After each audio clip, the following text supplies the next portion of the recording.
Prezident İlham Əliyevin tapşırığına əsasən işğaldan azad edilmiş ərazilərə böyük qayıdış çərçivəsində Laçın şəhəri, Xocavəndin Hadrut və Qırmızı Bazar qəsəbələri, eləcə də Ağdamın Xıdırlı kəndinə köç karvanları yola salınıb və bu mərhələdə 100-ə yaxın ailə müvəqqəti olaraq yataqxana, sanatoriya və inzibati binalarda məskunlaşmışdı. Amma indi öz doğma yurdlarına qayıdıblar. Çəkiliş komandamız həmin prosesi işıqlandırıb, sujeti təqdim edək.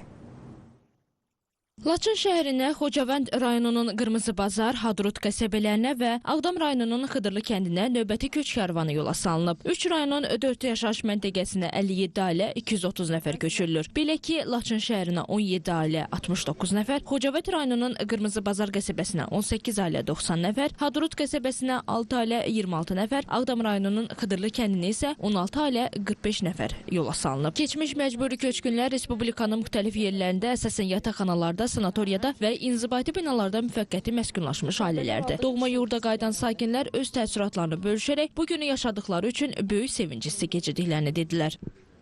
Şükür, bugünə də şükür ki, gəlib gedirik öz vətənimizə, öz yurdumuza. Çox sağ olun.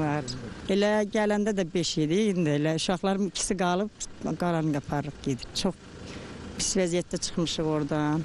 İndi də şükür Allah, bugünə şükür ki, gedirik, qayıdırıq. Çox sevincirik. Allah şəhidlərimizə rəhmət eləsin, qazilərin canını sağ eləsin, prezidentimizin canını sağ eləsin. Böyük gündə biz mən şəxsən Laçına qayıdıram, Laçına köçürəm. Şükür buna, mən şükür eləyirəm ki, böyük gündə Laçına köçürəm. Allah prezidentimiz də canı sağ eləsin, o şəhidlərin də anasına, anastasına, valideynlərinə səbir versin. Sağ olun. Yoldaşım da daxil olmaqla bütün şəhidlərin qarşısına baş əyirəm. Onların valideynlərinin qarşısına baş əyirəm ki, bugünkü günü bizə yaşadırlar. Biz hər zaman uzaqdan baxıb həsrət çəkirdik ki, ay Allah, biz o torpaqlara nə zaman gedərik?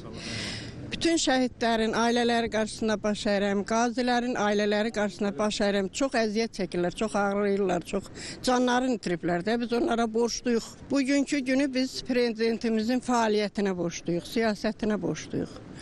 Çox şükür Allaha, bütün məcburi köçkünlərin göz aydın olsun. Çünki bugünkü günə biz gəlib qovuşa bildik. Qeyd edək ki, bugünədək Laçın şəhərinin 608, Xocavənd rayonunun Qırmızı Bazar qəsəbəsinə 85, Hadrut qəsəbəsinə 35, Ağdam rayonunun Xıdırlı kəndinə